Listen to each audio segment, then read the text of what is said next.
Yo,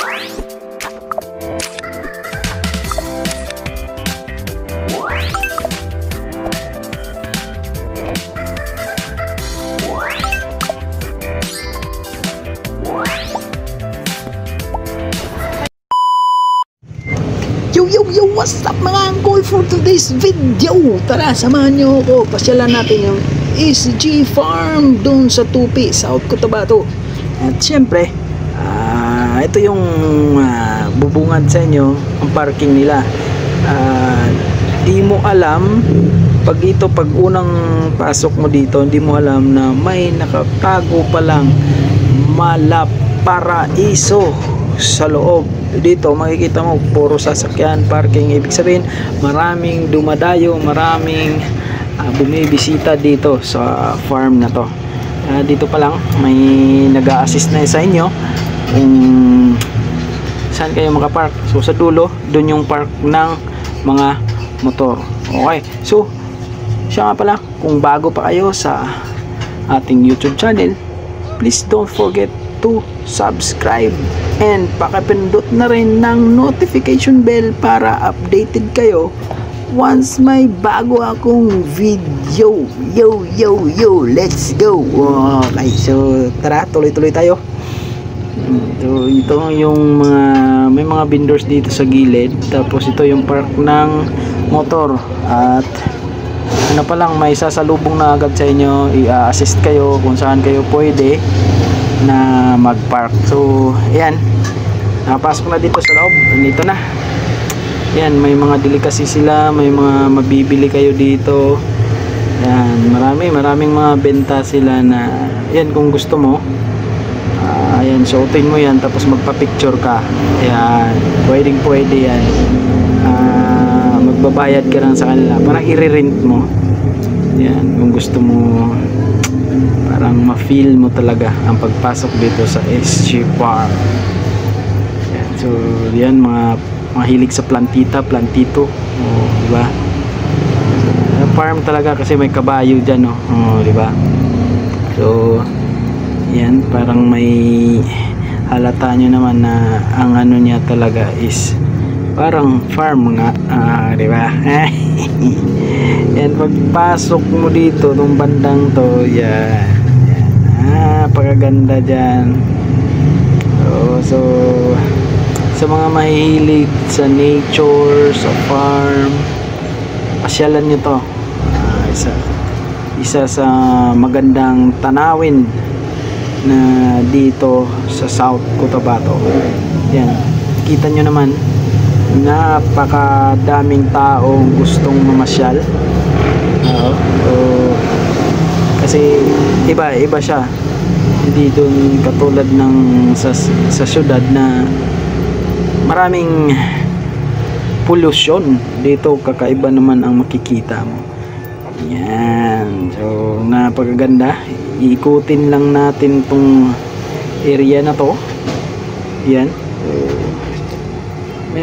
pwede kayo dyan pumasok, pero hindi na ako pumasok dyan. Maraming mga matutunan mo about agriculture.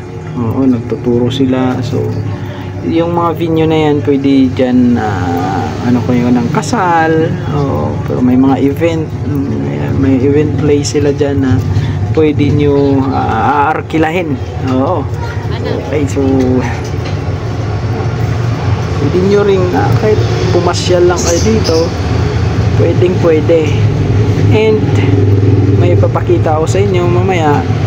Pwede nyong arkilahin kung gusto nyong matulog. Yan, pagpasok ko dito na ako namangha, kasi parang katulad ng nasa ibang bansa. Napakaganda talaga dito, grabe, parang nasa New Zealand o sa Alaska. Grabe, napakaganda.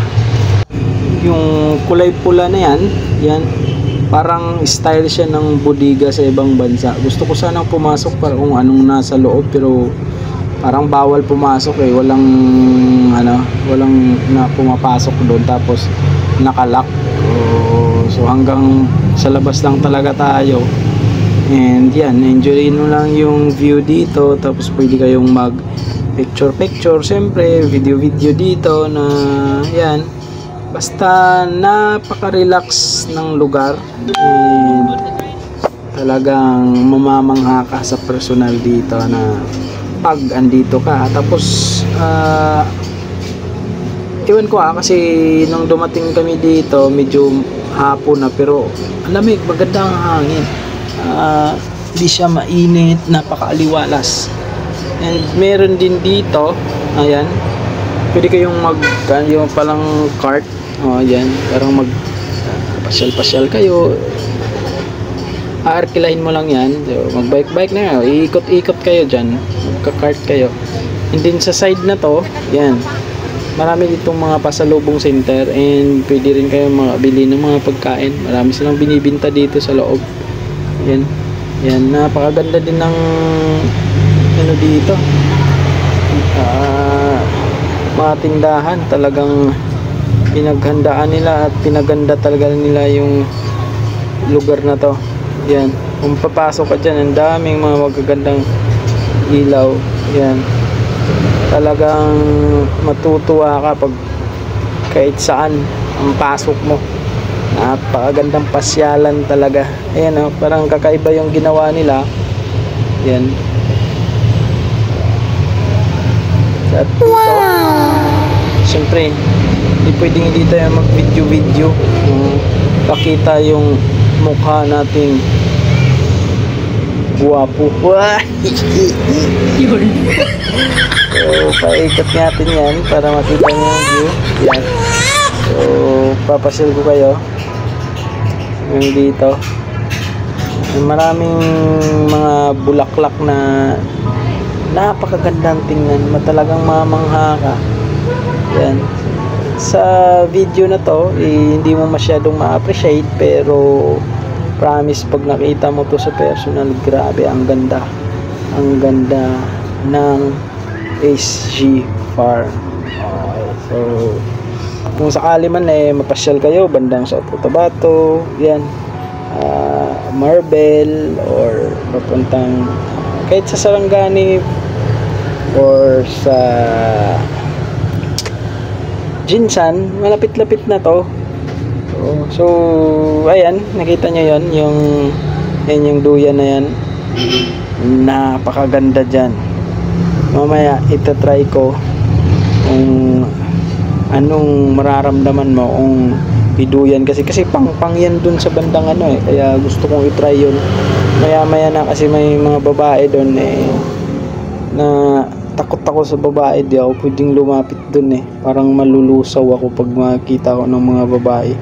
What? Peace and joy. Yan, nakita yan yung sinasabi ko, na kung gusto nyo mag overnight, so pwede kayo dyan. Yan, palapit tayo, na inantay na lang natin na matapos yan sila. Ito yung giant swing ng SG Farm, kaya ibig nating subukan yan mamaya. So, peace and joy, talagang mapipis ka dyan. Ito, so yan, enjoy. At ako na yung bumanat dyan, at sayang daw ang tato ko, sabi ng mga matatanda doon, kasi natakot ako. Ayan, grabe, nasigaw ako. Yan yung sinabi ko. Taas tawa na, boss. Taas tayo. Tawa na.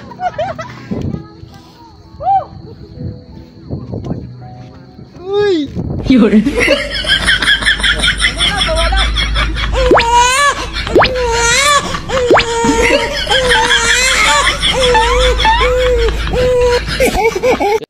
At sa gusto pa lang mag-try doon sa malaking swing na yon, malaking duyan, may bayad po yun, hindi po libre yun. So, kumbaga magbabayad ka para matakot ka.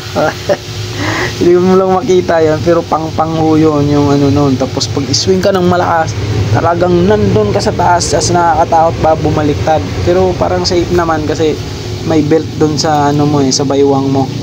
And nagutom nga ako, kaya ito, bumili kami dito ng pagkain. Tingnan nyo naman kung gaano kaganda yung bilihan dito, yung may kasama pang pailaw-ilaw, diba? At ito yung binili ko. Yan lang. Yung sa shawarma. Busog pa rin pa naman kasi ako. Tapos yung budget kasi. And tapos kain yan. Ito yung ano namin dito. Pa-video ako dito sa Peace and Joy kasi napakaganda ng lugar eh. And yan nakita niyo yung mga yan. Yan. So yan po, pag may gusto kayong mag-overnight, so yan, pwede kayong mag-stay dyan. Hindi ko lang natanong kung magkano pero at least pero kayong matulugan. Kung halimbawa malayo kayo at ayaw nyong bumaba kasi malayo-layo pa pababa eh. And medyo risky yung daan kasi paikot, angat, tas parang paalon-alon yung daan dun sa baba. Papasok pa kasi to eh. Oo. So ito napakaganda ng tulugan nila. Merong up and down din dyan. Ayan o. Nakikita nyo. Fully furnished and air condition po yan. Kaya napakaganda mag-stay dyan. And ito yung maganda, napakatahimik. Oo. Talagang ano yung peace and mind. Paano pag gabi pa dyan, may mga ilaw, di ba? Napakaganda mag-stay talaga dyan. Yan, oh. Yan yung bubungad sa'yo.